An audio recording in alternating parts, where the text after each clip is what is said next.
De volta com o Educador em Entrevista, eu converso aqui com a Thaís Caruano, a gente fala um pouquinho a respeito de previdência, aposentadoria. Obrigado pela participação com a gente, Thaís, bom dia. Bom dia Luciano, bom dia a todos, sempre um prazer estar aqui.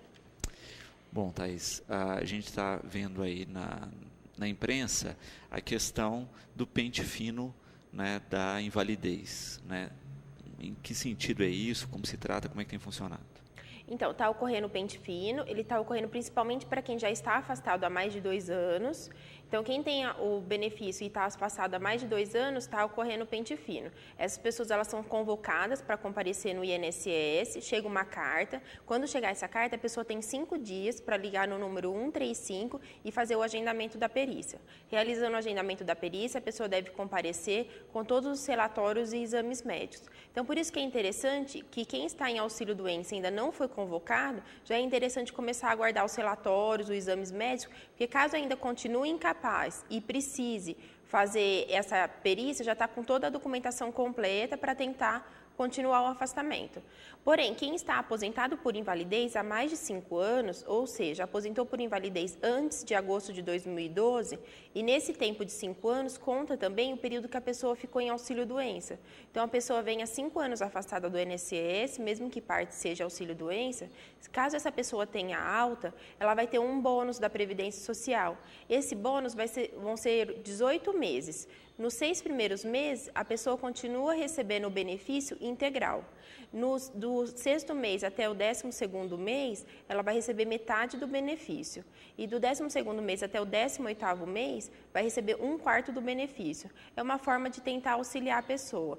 Porém, caso a pessoa esteja com a carteira registrada, porque quando a pessoa está com a carteira registrada e ela sai em auxílio-doença ou aposentadoria por invalidez, a carteira não é dado baixa. Então, ela continua com a carteira em aberto. Ela tendo alta, ela tem direito a voltar para a empresa. Porém, ela não tem qualquer estabilidade. Então, voltando para a empresa, ela trabalha, ela começa o trabalho, a empresa já pode demiti-la, ela não tem qualquer tipo de estabilidade. Com exceção de quem teve algum acidente do trabalho, aí nesse caso sim, vai ter estabilidade. Lembrando também que quem está aposentado por invalidez e tem mais de 55 anos, com mais de 15 anos entre auxílio-doença e aposentado por invalidez, se tiver mais de 15 anos, com 55 anos de idade, essa pessoa também não vai ser chamada por pente fino, e as pessoas aposentadas por invalidez com mais de 60 anos, independente do tempo que tenha já aposentado por invalidez, essas pessoas também não serão convocadas. Quando se pensa nessa questão, né, eu vejo muita gente preocupada a respeito disso, mas quem tem preocupação de fato é que não tem como comprovar essa invalidez. Mas é bom a pessoa estar bem documentada e também de cada 10 pessoas que estão passando pelo pente fino, 9 estão tendo alta. Então, assim, o índice de alta está sendo muito alto. Pode ser verídico dessas pessoas não estarem doentes? Pode, mas eu acredito também que aí tem pessoas que estejam doentes ainda, porém o INSS está fazendo uma análise superficial, então acaba dando alta para as pessoas. Então, lembrando, é bem interessante guardar prontuário médico, até as receitas, tudo dos medicamentos que toma. Sempre que for no médico pedir relatório, se fez exames, guarda, porque caso seja convocado para o pente fino e continua com a incapacidade, para a pessoa conseguir comprovar e tentar aí manter o benefício. Perfeito. A Fátima, que ela tem 59 anos, há 3 ela recebe auxílio-doença. Aí ela pergunta se, no caso dela, será chamada para fazer perícia. Então, no caso, pode ser chamada, porém, ela recebe auxílio-doença ou aposentadoria? Auxílio-doença. No caso, ela pode sim ser chamada para o pente fino, ela recebe há mais de 2 anos, né, já está com 3 anos. Então, dona Fátima, a senhora pode ser chamada para o pente fino. Aqui em Batatais voltou a ter médico, isso é uma ótima notícia para os segurados, porque todas as pessoas daqui que precisassem fazer uma perícia, precisavam de ir na cidade de Ribeirão Preto, Franca, alguma cidade da região. Porque aqui nós estávamos sem médicos, começou a ter médico, mas ainda não temos notícia sobre o pente fino, mas provavelmente vai ser convocado assim. Thaís, vamos falar um pouquinho a respeito da liberação do PIS, né? Para que público é essa liberação e como vai funcionar? Então, a questão do PIS, a lei previa que essa liberação só ocorria no ato da aposentadoria. Então, a pessoa, quando aposenta, ela recebia uma carta do INSS referente ao PIS e o FGTS. Ia até a agência da Caixa Econômica Federal e lá já realizava o levantamento dos dois direitos, né? Porém, agora eles abrangeram os direitos. E as pessoas também que completavam 70 anos. Então, a pessoa completava 70 anos, ela tinha direito a ir na Caixa Econômica Federal ou no Banco do Brasil e levantar o PIS. Lembrando, esse PIS não é o PIS anual que os trabalhadores que recebem até 2 salários mínimos no ano anterior têm direito. Esse PIS são para trabalhadores que tiveram carteira registrada entre o ano de 1971 e 1988. E lembrando que o PIS é na Caixa Econômica Federal para trabalhadores da iniciativa privada. E o PASEP é no Banco do Brasil para trabalhadores da iniciativa pública. Então, quem foi funcionário público não tem PIS, mas sim o PASEP, que trabalharam, né, entre 1971 e 1988. Então, antes só poderia levantar esse valor quem foi aposentado, quem já aposentou ou quem completou 70 anos. Agora, eles aumentaram o rol de quem pode fazer esse levantamento. Então, mulheres a partir de 62 anos e homens a partir de 65 anos já podem ir lá e verificar se tem esses valores ou não. Essa consulta para saber se tem ou não pode ser feita através do próprio site da internet, né, do site tanto da Caixa Econômica Federal quanto do Banco do Brasil. Eles estão estimando que tem 4 milhões de pessoas que vão sacar esses valores entre o Banco do Brasil e a Caixa Econômica Federal. Perfeito. Então, é uma liberação que também tem essa função aí de dar uma movimentada na economia, como foi a do Fundo de Garantia. Ah, com certeza. Então, a função, com certeza, é tentar alavancar novamente a economia, né, que ainda está numa crise, de certa forma, profunda. Então, eles vão injetar, né, esses valores na economia de forma a tentar melhorar. Porque são 4 milhões de pessoas, né, mulheres acima de 62 e homens acima de 65, que ainda não aposentaram e que têm direito a receber esses valores. Com certeza, é bem interessante. Uma das telespectadoras coloca aqui, né, que ela recebe o LOAS e tem 65 anos. Ela pergunta se corre o risco de perder. Não, no caso do benefício assistencial, ele não está entrando no pente fino. Então, a única questão é se mudar a questão financeira, alguma coisa nesse sentido. Mas pode ficar tranquila que provavelmente não vai ocorrer nada, porque não entra no pente fino e não tendo qualquer alteração na questão social da pessoa, como já está acima de 65 anos, provavelmente não vai ter qualquer alteração, não tem qualquer risco de corte. Lembrando que o LOAS é um benefício assistencial, tem ao idoso, o idoso de baixa renda acima de 65 anos tem direito a um salário mínimo e não tem 13º, sendo de baixa renda, e tem o benefício assistencial também para quem tem menos de 65 anos. A pessoa tem alguma doença incapacitante, também recebe um salário mínimo e não tem 13º. Cristina coloca, né, que o filho está afastado do trabalho há 1 ano por problemas psiquiátricos. O INSS cortou o benefício há 3 meses e deu alta para que ele voltasse ao trabalho. Porém, o psiquiatra não libera para o trabalho. Aí ela pergunta, né, por que esse tipo de coisa, descompasso acontece. Então, a perícia do INSS, de certa forma, ela acaba sendo superficial e, normalmente, pela demanda mesmo que eles têm de serviço. Então, assim, são muitas pessoas para fazer perícia por dia, então acaba sendo muito, assim, rápida mesmo as perícias e também não é feita por um especialista. Normalmente, a perícia no INSS é um clínico geral que faz, então vai fazendo as perícias de diversas doenças. No caso, sendo negada, pode encaminhar para a Justiça Federal em Ribeirão Preto, que é mais rápido do que se entrar na Justiça Estadual aqui de Batatais. Então, é interessante entrar na Justiça Federal de Ribeirão Preto. Lá, a perícia provavelmente vai ser por um especialista. E a perícia ela é mais bem feita, mais detalhada. Então, as chances de conseguir manter esse benefício são maiores. Então, é bem interessante manter, agora, fazer, né, esse processo em Ribeirão Preto, na Justiça Federal de Ribeirão Preto, é no Juizado Especial Federal, em Ribeirão Preto, para tentar fazer com que ele comece a receber de novo o auxílio-doença. Sempre levando todos os relatórios médicos. É interessante, o relatório ele precisa conter o CID, que é o Código Internacional de Doenças, e também levar os medicamentos que a pessoa toma, porque o médico, a hora que ele vai analisar, ele cruza esses 2 pontos, os medicamentos que a pessoa toma com a doença que o médico declarou. Então, é bom levar toda essa documentação para o médico ver e aí tentar manter o benefício. E nós vivemos um momento complicado com relação a isso, em função dos empréstimos consignados, que viraram um mar de empréstimos consignados aí, muitas vezes com golpes, e por isso a gente faz esse alerta à população. Com certeza. É sempre muito importante lembrar que quem for querer fazer um empréstimo, faça realmente assim, em última necessidade. Quando se faz um empréstimo, normalmente se paga o dobro depois para o banco. E nisso vai acabando diminuindo o valor da aposentadoria da pessoa, então é sempre bom ficar bem atento. Caso algum familiar peça para fazer esse empréstimo, porque os juros para aposentados é menor, porém ainda muito alto, muito altos, né? Então, nesse caso, mesmo assim, fique bem atento se realmente é necessário fazer ou não. Porém, está ocorrendo um golpe. O que acontece? A pessoa, ela entra com a documentação para aposentar junto à Previdência Social. Antes mesmo dela, ou o procurador que deu entrada nessa aposentadoria receber a notícia que o benefício foi concedido, a pessoa já recebe uma ligação do banco, oferecendo empréstimo consignado, oferecendo conta corrente, cheque especial, cartão de crédito, oferecendo tudo. A pessoa que ela foi aposentada, ela tem direito a pegar apenas um cartão do banco. Esse cartão ela vai lá, saca o benefício dela e só. O que acontece? Quando a pessoa coloca conta corrente, coloca tudo isso, ela paga para o banco uma taxa. E muitas vezes a taxa é alta. Então, fique bem atento que a pessoa tem direito a ter apenas um cartão para fazer o saque, ou ela também tem direito a fazer um TED ou um DOC, que é a transferência para outro banco, gratuitamente. Então, fique bem atento a essas questões do banco.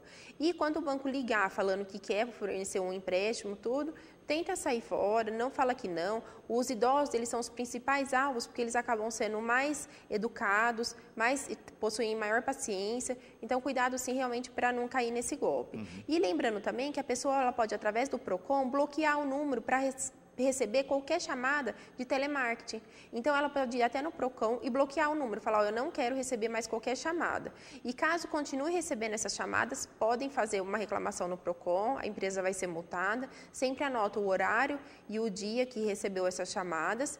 E o empréstimo consignado, a pessoa também pode ir até a Previdência Social e bloquear a conta de fazer empréstimos. É interessante para isso, para tentar diminuir a quantidade de golpes, porque às vezes faz empréstimo sem a pessoa ter feito qualquer autorização ou solicitação. Então, a pessoa vai até a Previdência Social e bloqueia a conta dela e ela não pode, então, sofrer qualquer tipo de empréstimo. Caso em algum momento da vida ela queira fazer esse desbloqueio, também não tem nenhum problema, ela consegue fazer isso também de imediato. Mas é bom ficar atento, né? Olha, e nunca é feito de graça. Eu acho que é isso que a gente tem que colocar na cabeça, né? Se você está recebendo muitos telefonemas para adiantar dinheiro de uma aposentadoria que não saiu, se oferecendo muitos benefícios, cuidado que em algum momento você vai ser lesado, né? Então tem que ficar atento a isso mesmo. Não, com certeza. Se, assim, tá muita insistência, às vezes eu tenho casos até no escritório que a pessoa ela ligou, insistiu, aí foi na casa dos idosos, e aí o idoso acabou assinando, depois não precisava desse dinheiro, nós conseguimos tudo fazer a devolução. Mas é uma questão assim, se não precisa de dinheiro, não pega, não acha que esse dinheiro depois vai sair de graça. Ele vai ser descontado da aposentadoria, às vezes por 5 anos, é muito tempo depois que ficam de desconto. Às vezes a pessoa até esquece o que fez com o dinheiro e ainda ocorrem esses descontos. Então, sempre fique bem atenta.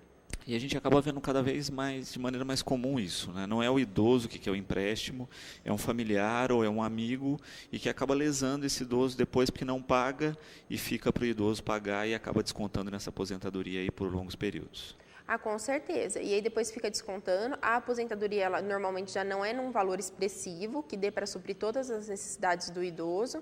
E aí com esses empréstimos ainda que vai fazendo, às vezes faz um empréstimo, depois refaz esse empréstimo para conseguir tirar um outro dinheiro, aí ele fica maior ainda, e a quantidade de juros também maior. Então é bom sempre ficar bem atento e evitar ao máximo fazer qualquer tipo de empréstimo. Ainda pensando, né, voltando naquela questão das perícias e das ações, muitos espectadores reclamando disso, né, que o médico da pessoa fala do problema, chega na perícia e não passa, e aí também o embate entre médicos e INSS. Então, aí nesse caso, o benefício sendo negado, ele pode entrar com um pedido de reconsideração no próprio INSS. Se for um pedido de revisão, normalmente é analisado pelo mesmo médico até que fez a perícia. Então, assim, pode fazer isso também, mas ao mesmo tempo já pode encaminhar para a justiça, para tentar resolver essa questão de forma judicial. Depois que a perícia foi negada, só consegue agendar um novo benefício a partir de 30 dias. Então, a pessoa tem que esperar esse período de 30 dias, agenda uma nova perícia no INSS e, ao mesmo tempo, encaminha para a justiça, para fazer com que a pessoa receba de forma mais rápida. Como eu já disse, né, a perícia na justiça, ela acaba sendo realizada normalmente por um médico da área que a pessoa está doente, que a pessoa tem um problema de saúde, então ela acaba sendo mais bem elaborada, com as conclusões melhores, e a chance de darem certo acaba sendo maior. Se usa muito o termo aposentadoria por invalidez, que na verdade não existe, né? Você tem um benefício. Não, no caso, a aposentadoria por invalidez, ela é a aposentadoria sim. Quem tem direito à aposentadoria por invalidez? A pessoa que ela estava segurada da Previdência Social. Então, a pessoa vinha trabalhando, ou tinha parado de trabalhar, mas ela ainda se mantinha segurada, ou paga Previdência Social. Então, ela tem, sim, uma aposentadoria por invalidez. O que tem, às vezes, que gera uma certa confusão é o benefício assistencial ao deficiente. São as pessoas com menos de 65 anos que estão incapazes ao trabalho, ela não consegue realizar qualquer atividade remunerada, e, nesse caso, tem direito a esse benefício assistencial ao deficiente, que é um salário mínimo e não tem 13º. A pessoa tem que ser de baixa renda. Agora, a aposentadoria por invalidez, a pessoa recebe a média de salários de julho de 94 até hoje, exclui os 20% menores, mas ela recebe a média de salário como se fosse a aposentadoria comum. E o interessante é que a aposentadoria por invalidez, ela fica 100% dessa média de salários, que normalmente quando a pessoa aposenta conforme o tipo de aposentadoria, ela vai ter um fator previdenciário forte. E aposentando por invalidez, ela fica com 100% da média dos salários. E que é diferente daí também do afastamento por problema de saúde, que é para um período determinado. Isso. Diferente também do auxílio-doença. O auxílio-doença é concedido para incapacidades temporárias e a aposentadoria por invalidez em incapacidades permanentes. Então, o auxílio-doença é para alguma incapacidade temporária e aí o valor que o INSS paga é 91% dessas médias de salários. Os 9% faltantes aí fica para a própria Previdência, porque esse tempo de auxílio-doença conta para a aposentadoria por tempo de contribuição. Então, esse tempo que a pessoa ficou afastada, quando ela voltar, quando ela tiver alta, ela pagando um mês para a Previdência como trabalhado, todo esse período vai contar. Porém, apenas para a aposentadoria por tempo de contribuição. Mulheres com 30 anos, homem com 35 anos de tempo de contribuição com qualquer idade aposenta. Para a aposentadoria por idade, mulheres aos 60 ou menos 65 anos, o período de auxílio-doença não conta. Nós falávamos no último bloco aí a respeito do golpe do empréstimo consignado. E existe um outro golpe no mercado, que é o golpe do precatório. É isso mesmo. Quem que tem direito ao precatório? São pessoas que entraram com o processo contra o Estado e essas pessoas já ganharam o processo. Então, já teve sentença, já teve recurso, não cabe mais nada. E a pessoa ganhou o processo e os valores já foram delimitados, quais são os valores que a pessoa vai receber. Então, está tudo certo. Porém, a pessoa, em razão dessa condenação ser de valor alto, normalmente mais de 60 mil reais, a pessoa entra numa fila dos precatórios. Entrando na fila dos precatórios, o que acontece? Esse processo ele começa a demorar, porém vai correndo juros e correção. Só que tem empresas, escritórios especializados que puxam todas as pessoas que têm esses precatórios e a pessoa com esses precatórios, ela tenta comprar o precatório da pessoa. Então, a pessoa, por exemplo, tem direito a receber 100 mil. A pessoa fala, eu te dou uma quantia, às vezes 20%, 30% desse valor, e eu fico com o seu direito. Então, tome bastante cuidado, porque às vezes também essas empresas que ligam, elas se passam como advogados. Então, às vezes a pessoa acha que é o próprio advogado dela mesmo que está falando, e não é desse escritório que está aplicando esse golpe. E, às vezes pede para depositar um valor para o precatório ser liberado, isso também não existe, nunca tem que depositar qualquer valor. Então, sempre que receber qualquer telefonema, oferecendo qualquer coisa que seja fácil, ou pedindo para confirmar informações, me confirma seu CPF. Não confirma. Se a pessoa tiver informações, ela tem. Se ela não tiver, também não fornece essas informações. Sempre o mínimo de informações por telefone. E no caso de venda de precatórios, eu também entendo que a pessoa não deve vender, porque é um direito dela, ela que recebeu. Caso receba alguma ligação nesse sentido, procure um advogado de confiança ou procure o seu próprio advogado e verifique assim, que é a questão, como está o processo, se realmente está para receber ou não. Mas não fale com terceiros que liguem e que a pessoa não conheça. E até porque você pode negociar esse precatório com o governo. Né? Às vezes a pessoa acaba vendendo, tem 100 mil para receber e acaba vendendo esse precatório por 20 mil. Uhum. Mas a gente sabe que na fila dos precatórios, se você oferece para o Estado um valor menor, você pode antecipar esse valor e até ter muito mais do que esses golpistas oferecem. Não, com certeza. Então, por exemplo, a pessoa tem 100 mil para receber, porém ela abre mão de 40 mil, o valor ficou em menos de 60 mil, é por volta de 60 mil, que são 60 salários mínimos, então dá um pouquinho menos. Ela, aceitando receber esses menos do que 60 mil, ela entra em RPV, que é requisição de pequeno valor. Então, com certeza, ela consegue receber bem mais rápido. Então, é bom ficar bem atento a todas essas questões, conversar com o advogado de confiança e verificar aí qual é a melhor saída. Mas sempre tomando muito cuidado com as pessoas que querem aplicar os golpes. E hoje eu acho bom esses alertas, né? Porque cada vez mais nós estamos com mais golpistas no mercado e cada vez mais especializados. O golpista, ele costuma falar muito, então ele fala e não dá tempo para a pessoa pensar. Ele sempre fala que tem que decidir naquela hora, você não pode pensar. Se é uma coisa tão boa, por que eu não posso pensar, né? Então ele fala, você tem que decidir agora, tem que fazer o depósito agora, e tome cuidado, porque eles têm muita lábia, mas eles são preparados para isso. Então ele fala bastante, tenta puxar o máximo de informações da pessoa, então tenta não cair nessas questões, tenta sair fora, sempre muito cuidado com o telefonema. O telefone é para quem nós conhecemos, para os familiares.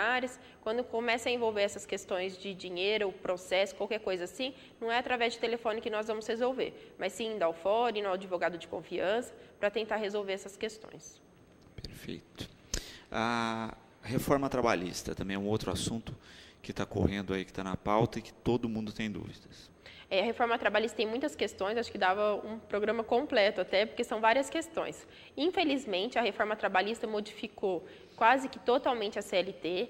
A CLT foi criada como uma proteção ao trabalhador, através de muita luta, muitas pessoas morrendo, as mulheres e as crianças eram muito exploradas. Então, a CLT ela foi criada, essa questão dos direitos trabalhistas, ela começou na Revolução Industrial, e ela veio vindo através de mortes, de tudo. E agora veio o governo e a toque de caixa, sem qualquer análise aprofundada, com pessoas que têm pouco conhecimento na área, sem qualquer discussão, fez essa reforma trabalhista do dia para a noite, da noite para o dia, assim, né? Porque eles fizeram a votação toda a noite.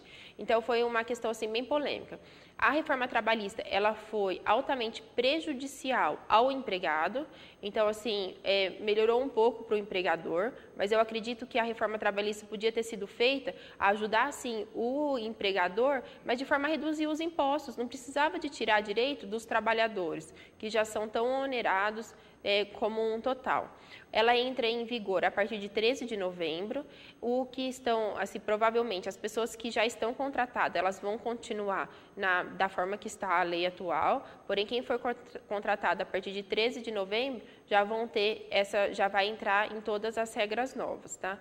Uma questão que é bem polêmica, sim, é o trabalho intermitente que vai ter nessa reforma trabalhista.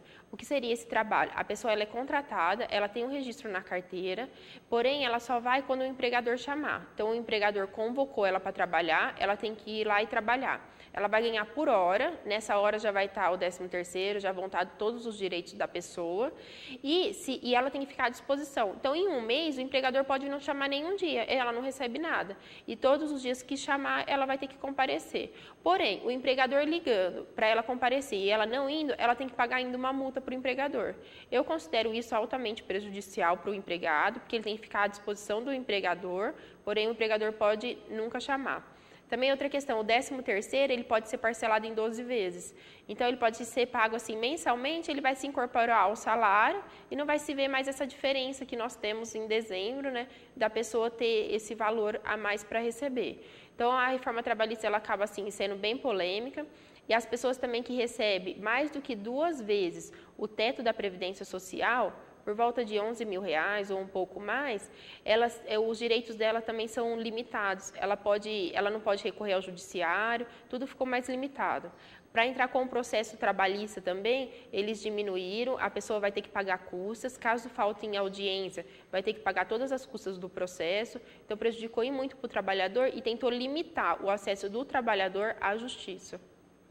Você tocava na questão da reforma trabalhista, e é o que Augusto coloca dessa questão do sujeito poder ser chamado para trabalhar, né, pingadinho ao longo do mês, e ficar amarrado num trabalho que às vezes ele não tenha recurso nem para subsistência. Esse é um grande absurdo da reforma que passou. Com certeza. E quem fez essa proposta também, eles se basearam em países europeus que tiveram isso.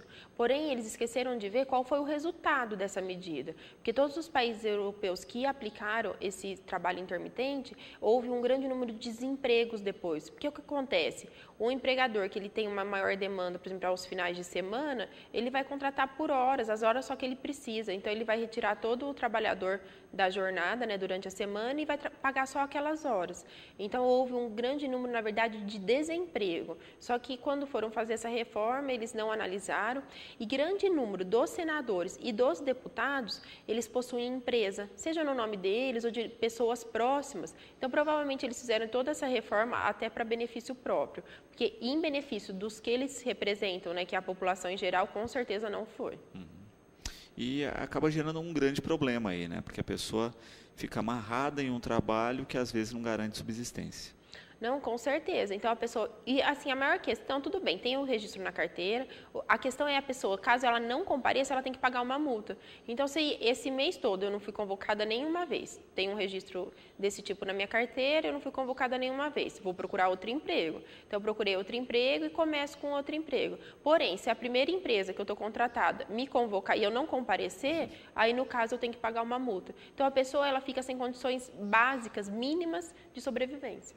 E que pode gerar um golpe também, né, de empresas que contratem assustadoramente pessoas nesse formato e que depois convoquem sabendo que a pessoa não pode comparecer. Ah, com certeza, porque a pessoa ela vai ficar totalmente assim perdida, né? Como que ela vai manter um registro nessa situação?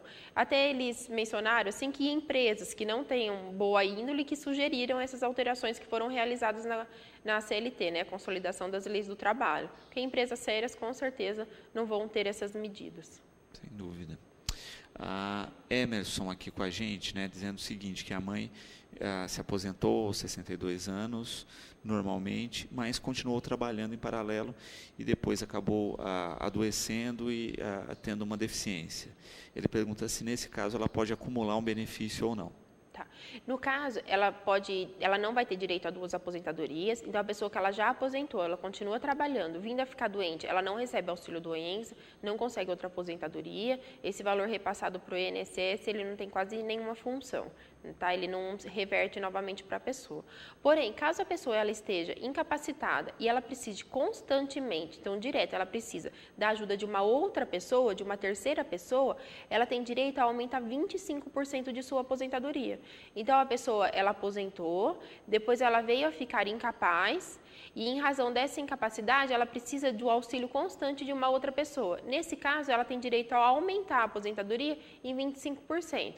Ela precisa de um relatório médico para dar andamento nessa questão, ela precisa de um relatório médico, esse relatório tem que ser solicitado, esse aumento de 25%, direto na Previdência Social, solicita, o INSS negando, tem que encaminhar para o Judiciário. Lembrando novamente que nesse caso também é melhor dar entrada pelo Juizado Especial Federal de Ribeirão Preto, que o trâmite nessa questão também é mais rápido. Benefícios acumulados, no caso, seriam o quê? Aposentadoria e uma pensão. Isso, pode acumular, quando é aposentadoria, pode acumular com pensão, ou uma pensão, licença maternidade, pode acumular. O que não pode acumular é quando é benefício assistencial ao deficiente, quando é benefício assistencial ao idoso. E como podemos saber se é benefício ou aposentadoria? O benefício não tem 13º, então quando não tem 13º, não pode acumular. Tendo 13º, não tem qualquer problema em acumular. E muitas vezes a gente vê essa dúvida constante aí, e a pergunta da Aline também a respeito da desaposentadoria, né? Que gerou muito problema e que a gente tem visto ainda as pessoas citando isso, e até golpe ligado à desaposentadoria. Uhum. Então, no caso da desaposentação, né, o que acontece? A pessoa aposentou, ela continuou trabalhando e contribuindo para o INSS, 20% de contribuição para o INSS mensal. Porém, ela passa a não ter qualquer direito do INSS. Então, o que as pessoas, né, acharam de direito? Ou pedir todo esse valor que foi pago para o INSS de volta, ou a inclusão desse período que a pessoa continuar trabalhando após a aposentadoria, na aposentadoria, de forma a melhorar o benefício. Porém, o STF, o Supremo Tribunal Federal, que é o órgão máximo sobre esse assunto, teve um posicionamento contrário. Agora, tem algumas questões que talvez o Congresso Nacional faça uma lei, alguma coisa nesse sentido, mas a chance de conseguir a desaposentação está bem complicada em razão do Supremo Tribunal Federal ter essa votação contrária à desaposentação. E também já votaram contra a devolução desses valores, da pessoa ter continuado trabalhando, não ter qualquer direito da Previdência Social, então pedir os valores de volta. Eles também teve um posicionamento contrário. Até porque eles entendem que a pessoa está tendo benefício e o salário ao mesmo tempo, né? Ela já está tendo essa vantagem. Mas o interessante, por exemplo, se pegarmos os servidores públicos, a maioria deles, quando aposenta e continua trabalhando, ele recebe de volta esse valor pago à Previdência. Isso não acontece na iniciativa privada. Mas é interessante essa devolução, porque não há qualquer vantagem, então a pessoa passa a ter o direito a essa devolução de valores. Quando se pensa, né, desse processo de mudança, como é que ficam os direitos, Thaís?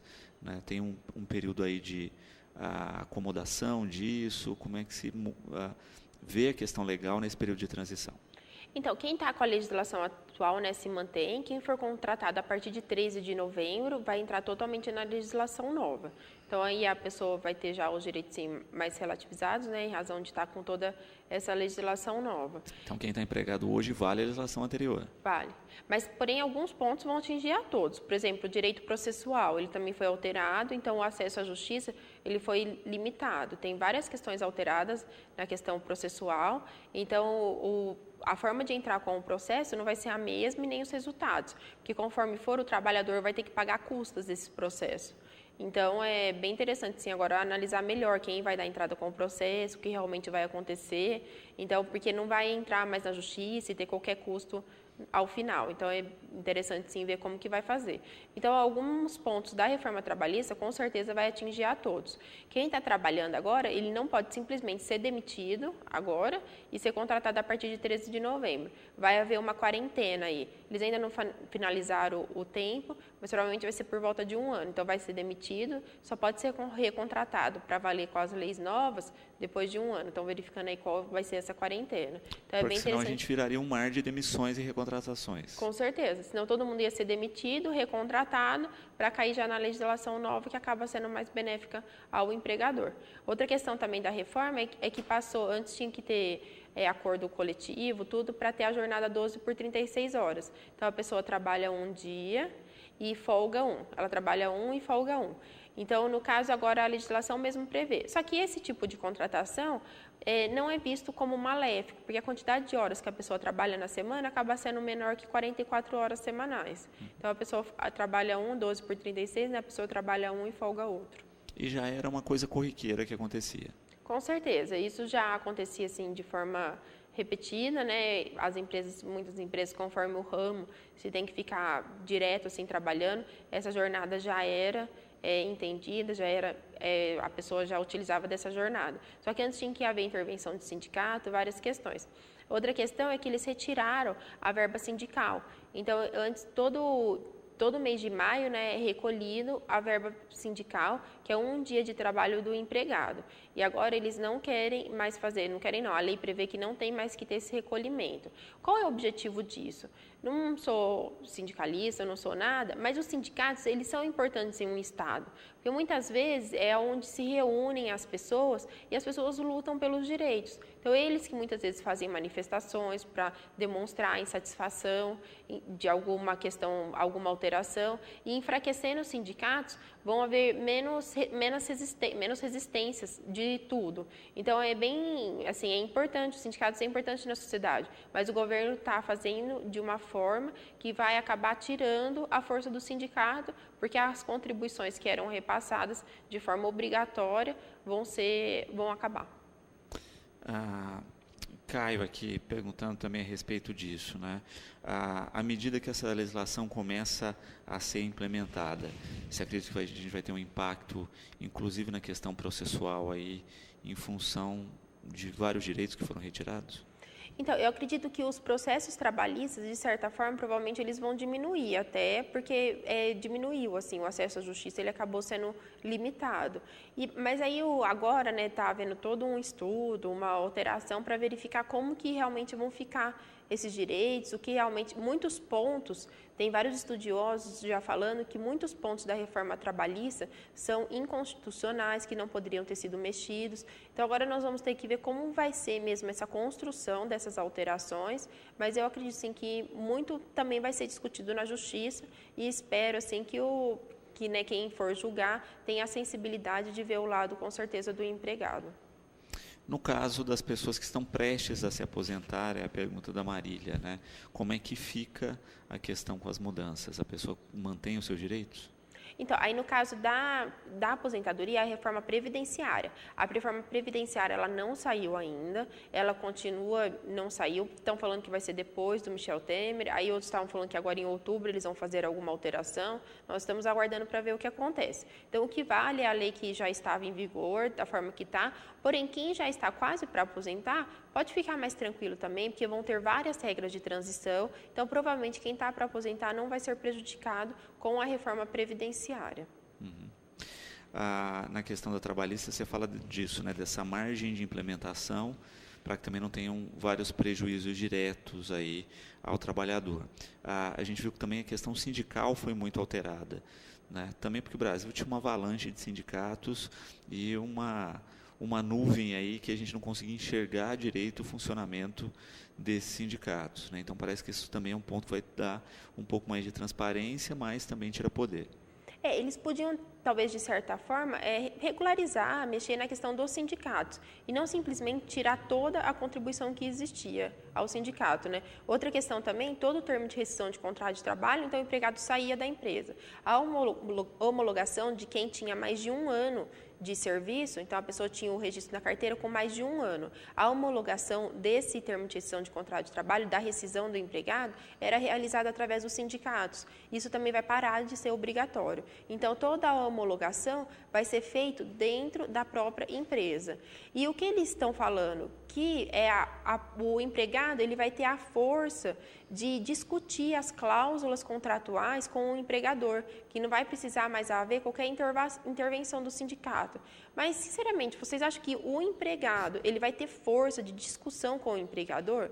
Dizem que isso acontece em países desenvolvidos como os Estados Unidos. Tudo bem, nos Estados Unidos não há 14 milhões de desempregados. Num país com 14 milhões de desempregados, o empregador fala com o empregado, as minhas regras são essas. Se ele não aceita, ele vai pegar outra pessoa, porque nós temos um índice de desemprego muito alto.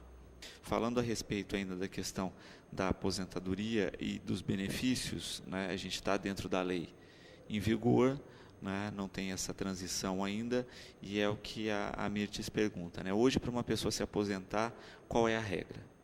Então, Mirtes, continuamos com a regra atual, né? A regra que tínhamos, não houve qualquer alteração. Tem vários tipos de aposentadoria. Temos a aposentadoria por idade, que acaba sendo a mais popular, que mais pessoas aderem. Mulheres aos 60 anos, homem aos 65 e aposenta com 15 anos de contribuição.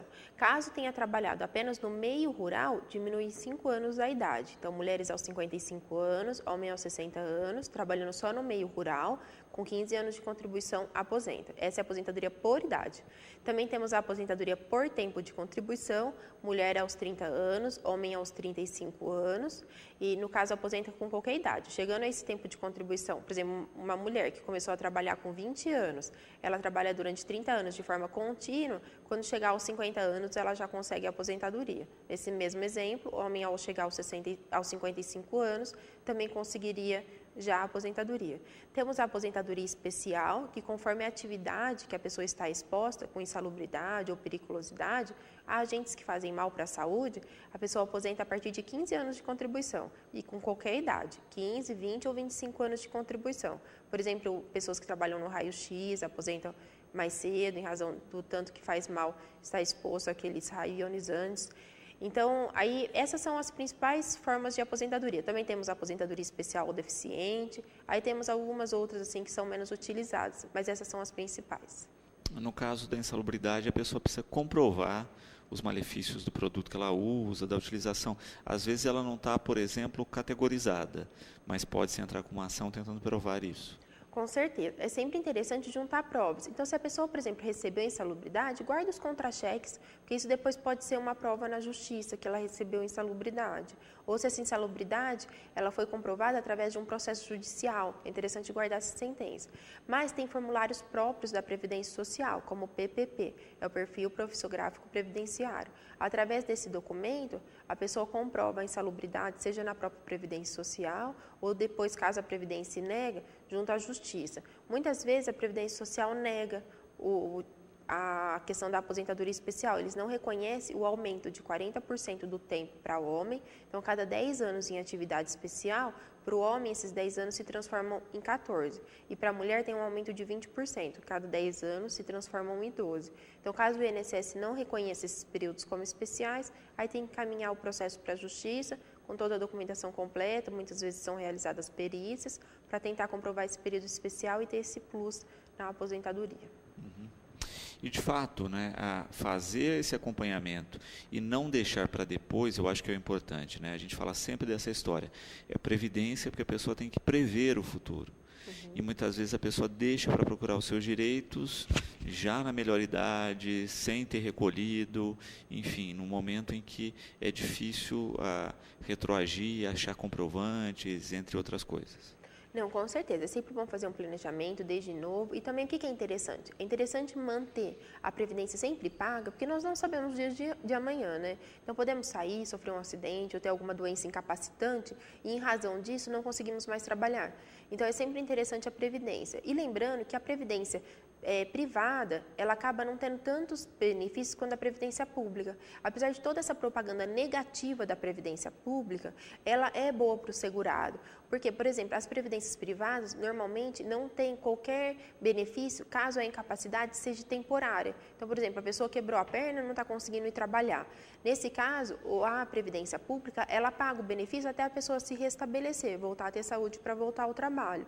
Porém, a previdência privada dos bancos normais, né, de todos os bancos que todos têm, ela normalmente só paga o benefício em caso de incapacidade total. Então, a pessoa realmente teve uma doença que o incapacitou totalmente.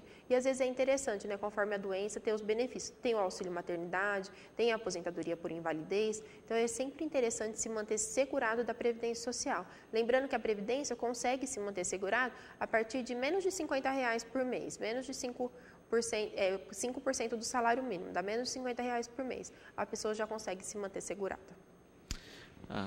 Aqui com a gente a Maria Aparecida, né? Ela é professora aposentada e moveu uma ação contra a IPESP e ganhou há muitos anos. Porém, o dinheiro não é liberado. Ela pergunta o que deve fazer, ela já tem 72 anos.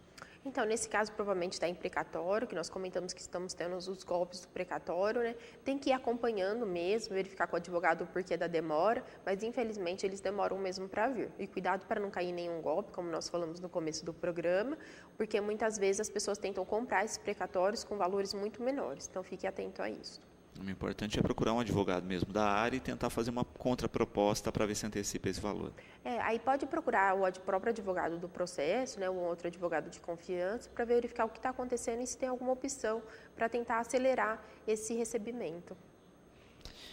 Porque também acontece isso, né? Dependendo da proposta que você fizer em valores, é antecipado o pagamento desse precatório. Isso. Se ficar menos de 60 salários mínimos, aí pode tentar a antecipação, porque aí sai de precatório e vai para a RPV, que é requisição de pequeno valor. Perfeito. Fábio também aqui, né, parabenizando pela entrevista, pelos esclarecimentos, e coloca no caso dos benefícios aí relacionados à saúde ou acidente de trabalho, que muitas vezes a perícia não dá o tempo mínimo, e aí a pessoa fica bloqueada de exercer a função porque não consegue que o perito coloque quando volta ao trabalho. É bem complicado, assim. Aí, caso a pessoa precise de alta, qualquer coisa assim, ela tem que pegar um outro relatório médico e levar lá. Lembrando que quem teve acidente do trabalho, alguma questão assim incapacitante, entrou em auxílio-doença, porém depois continuou com a capacidade de trabalho reduzida, por exemplo, a pessoa teve a amputação de algum dedo ou algum problema em alguma das visões, alguma questão assim, depois ela tem o direito a permanecer, mesmo que ela volte ao trabalho, ela tem direito a ficar recebendo o auxílio-acidente. O que seria o auxílio-acidente? É metade do que ela recebia em auxílio-doença até a aposentadoria.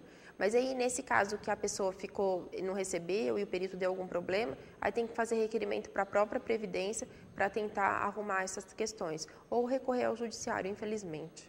Perfeito. A Aline, parabenizando também pelas informações e colocando isso, né? Existe a necessidade para a aposentadoria de 15 anos de contribuição? Existe. Atualmente existe essa necessidade. Então, no caso, precisa de 15 anos de contribuição para a aposentadoria por idade. Mulher aposenta aos 60, com 15 anos de contribuição. Homem aos 65, com 15 anos também de contribuição. Lembrando que rural diminui 5 anos na idade. E aí depois, então assim, os 15 anos, para qualquer tipo de aposentadoria, ele é pré-requisito, eles vão ser necessários. Uhum. E ela pergunta se esses 15 anos são ininterruptos ou podem ser contribuições espaçadas, intercaladas. Não tem nenhum problema. Ao longo da vida, a pessoa precisa de ter 15 anos. Inclusive, dentro desses 15 anos, se a mulher já tem 60, homem 65, parte desse período foi trabalhado no meio rural, sem qualquer registro, conseguindo fazer qualquer tipo de prova nesse sentido, a pessoa ainda pode somar esse período sem registro. Então, esses 15 anos é de forma intercalada e não tem, são 15 anos no decorrer da vida que a pessoa tem que ter trabalhado. Perfeito. Thaís, eu quero agradecer a presença, deixar sempre o programa à disposição para a gente tirar essas dúvidas, falar um pouquinho dessas mudanças que agora vão fazer parte da nossa rotina e até todos se adaptarem, vai ainda um período. Agradecer sempre pelo carinho e pelo tratamento aqui com o programa. Não, é sempre um prazer estar aqui, esclarecendo as dúvidas, tentando deixar todos os segurados, né, da forma com maior informações possíveis, que acho que só assim que nós conseguimos buscar nossos direitos. E é sempre um prazer, um bom dia e uma boa semana a todos. Bom, o programa de hoje vai ficando por aqui. Lembramos que às 18h30 temos Cidade na TV. Voltamos, como sempre, amanhã, logo após Fique Sabendo, com mais um Educador em Entrevista. E nós ficamos agora na companhia da programação da TV Brasil.